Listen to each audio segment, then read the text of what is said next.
शिव पुराण की कथा के अनुसार एक गांव में एक शिकारी था जो पशुओं को शिकार करके अपना घर परिवार चलाता था। वह गांव के ही एक साहूकार का कर्जदार था। वह काफी प्रयासों के बाद भी कर्ज से मुक्त नहीं हो पा रहा था। एक दिन क्रोधित होकर साहूकार ने उसे शिवमठ में बंदी बना लिया। उस दिन शिवरात्रि थी। शिकारी उस दिन शिवरात्रि की कथा को सुना। शाम के समय में उसे साहूकार के सामने पेश किया गया तो शिकारी ने वचन दिया कि अगले दिन वह सभी कर्ज को चुकाकर मुक्त हो जाएगा। तब उसे साहूकार ने छोड़ दिया। शिकारी वहां से जंगल में गया और शिकार की तलाश करने लगा। वह एक तालाब के किनारे पहुंचा।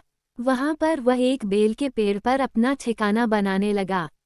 उस पेड़ के नीचे एक शिवलिंग था जो बेलपत्रों से ढका हुआ था। उसे इस बात की जानकारी न थी। बेल वृक्ष की टहनियों को तोड़कर वह नीचे फेंकता गया और बेलपत्र उस शिवलिंग पर गिरते गए। वह भूख प्यास व्याकुल था। अनजाने में उससे शिव पूजा हो गई। दोपहर तक वह भूखा ही रहा। रात में एक गर्भवती हिरन तालाब में पानी पीने आई। तभी शिकारी उसे मारने के लिए धनुष बाण तैयार कर लिया। उस हिरन ने कहा कि वह बच्चे को जन्म देने वाली है, तुम एक साथ दो हत्या न करो। बच्चे को जन्म देकर तुम्हारे पास आ जाऊंगी, तब तुम शिकार कर लेना। ये सुनकर शिकारी ने उसे जाने दिया। कुछ देर बाद एक और हिरन आई तो शिकारी उसका शिकार करने को तैयार हो गया।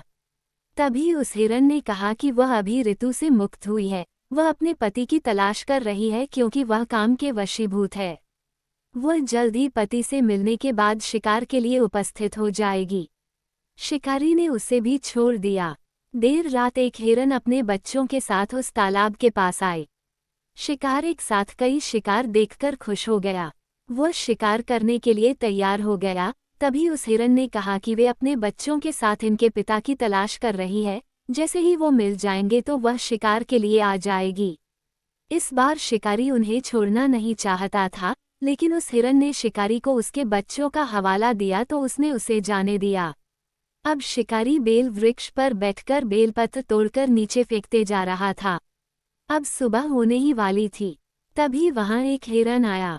शिकार उसे मारने के लिए तैयार था, लेकिन हिरन ने कहा कि इससे पहले 3 हिरन और उनके बच्चों को तुमने मारा है, तो उसे भी मार दो क्योंकि उनका वियोग सहन नहीं होगा। यदि उनको जीवन दान दिया है तो उसे भी छोड़ दो, परिवार से मिलकर तुम्हारे समक्ष उपस्थित हो जाऊंगा। रात भर उपवास, रात्रि जागरण और अनजाने में बेलपत्र से शिवलिंग की पूजा के प्रभाव से शिकारी दयालु हो गया था। उसने हिरन को भी जाने दिया। उसके मन में भक्ति की भावना प्रकट हो गई और वह पुराने कर्मों को सोचकर पश्चाताप करने लगा। तभी उसने देखा कि हिरन का पूरा परिवार शिकार के लिए उसके पास आ गया। ये देखकर वह और करुणामय हो गया और रोने लगा। उस शिकारी ने हिरन परिवार को जीवन दान दे दिया और स्वयं हिंसा को छोड़कर दया के मार्ग पर चलने लगा। शिव कृपा से वह शिकारी तथा हिरन का परिवार मोक्ष को प्राप्त हुआ।